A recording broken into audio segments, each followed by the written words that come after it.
Another Haikyuu video. The term God-given talent has always confused me. It's always been used to label geniuses of a generation, maestros of music, and people who are just masters of their craft. But the main bothersome thing about this term is that it's honestly immeasurable. It's an intangible thing that we all just assume each of us have different levels of at birth. It's something that I've seen a lot of shows and media try to explore at some point or another, but one of the best and honestly most accurate portrayals of this phenomenon comes in the show of Haikyuu, which we're all too familiar with on this channel. And today, I'd like to take a look at this concept through the lens of Toru Oikawa and the reality of not being good enough.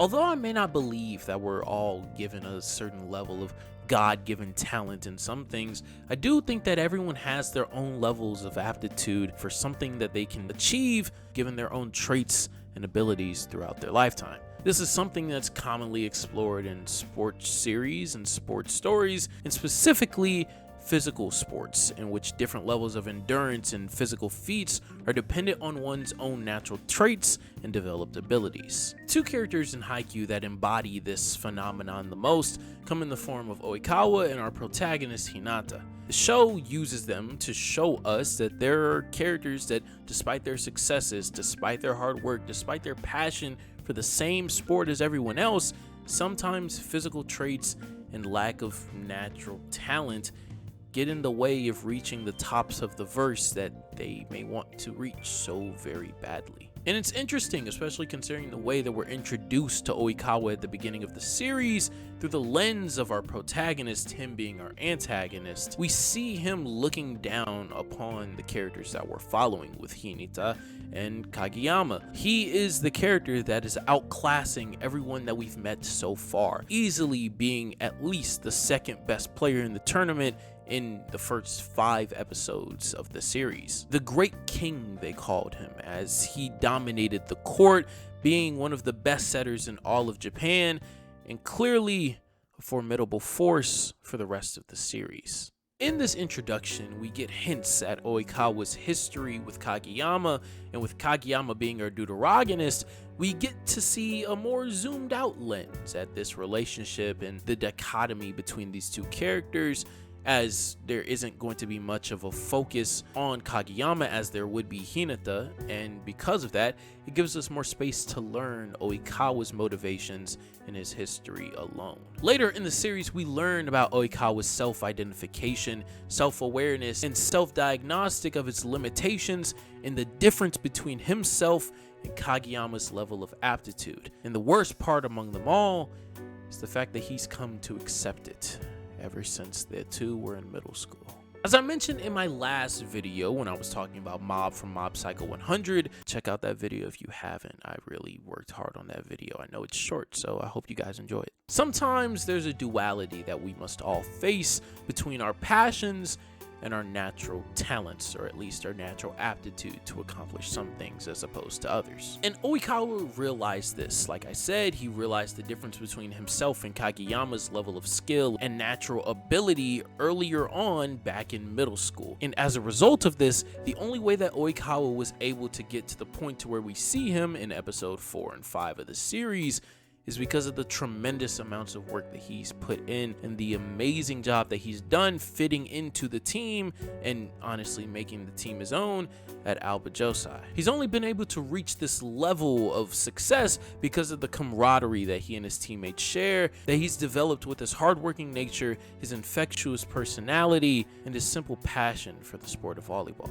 Throughout the series, we can see the clear distinction between Oikawa's level of prowess and even other setters in Japan, let alone his own rival in Ushijima over at Shiritorizawa. And so does Oikawa. He sees this difference. He's seen it all along. He saw it with someone who is 3 years younger than him in Kageyama, and it's put him in a place of mental stagnation.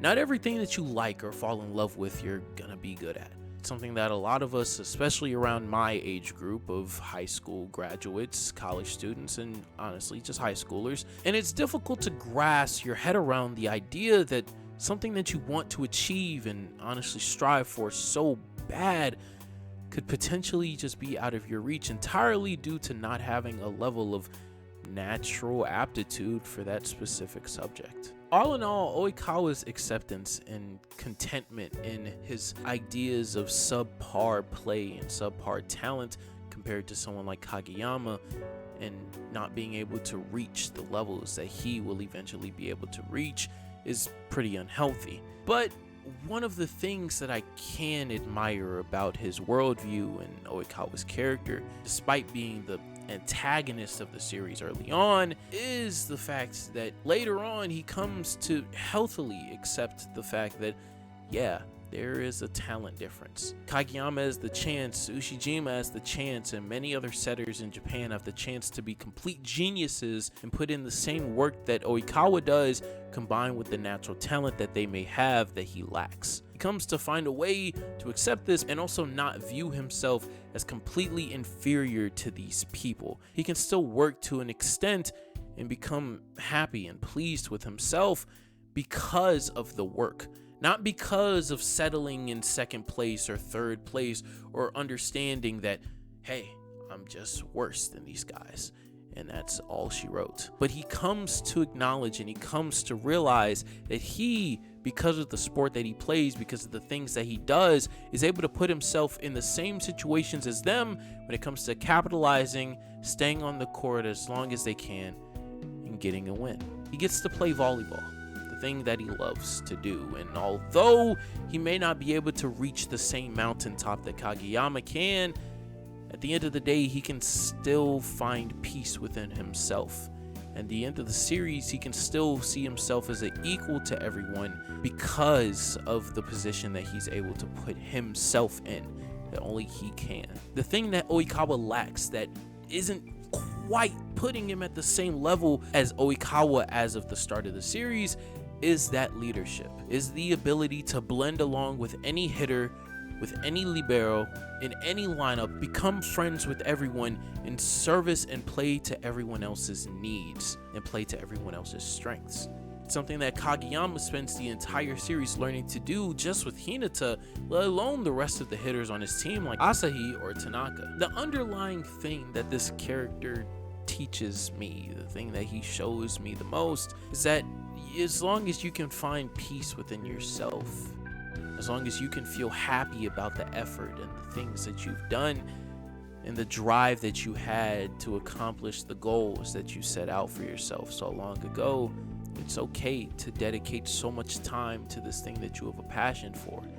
Even if you fall a little bit short, it's okay. As long as you know that you went out, you put every piece of yourself into your craft. You put every ounce of passion that you have into trying to accomplish the pinnacle and the goals that you set out for yourself. It'll still be okay. For Oikawa, he poured his all back into his team. Even if he individually couldn't overcome Ushiwaka or be better than Kageyama, his team could. Putting everything into building immeasurable chemistry, trust, and bonds with his teammates, becoming the greatest compliment a hitter could ever ask for. I know it can be hard to tell yourself that even though you tried everything, even though you tried your best, even though you put your heart, soul, and everything you could into this thing that you wanted to achieve so bad, you came up short, that it's okay. I understand that your parents may demand all A's out of you, and despite all your efforts, that AP Calculus class is still kicking your ass and you finished the semester with an 88 instead of a 90.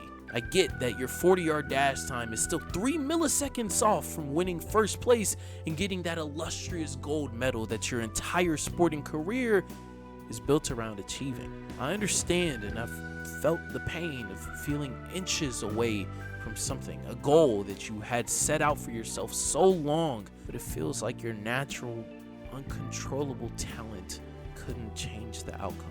But as long as you can say at the end of the day, whether it's 10, 20, 30 years from now, that you did everything in your power to achieve your dreams, accomplish your goals, and fulfill your passions, everything is gonna be okay. And that's just one of the many things that this beautiful story about high school kids playing volleyball taught me about life. I know this is the second video of just this series I've talked about a character from Haikyuu, but, and it's a good series, I don't know what to tell you. I hope you guys enjoyed this one, because there's going to be many more like it. Not only Haikyuu videos in the future, but also this series is far from over. So, continue to check it out. Subscribe if you want to see more, if you want to keep up to date with the releases on this channel. Leave a like on this video if you wish to see more videos like it. Comment your opinion down below.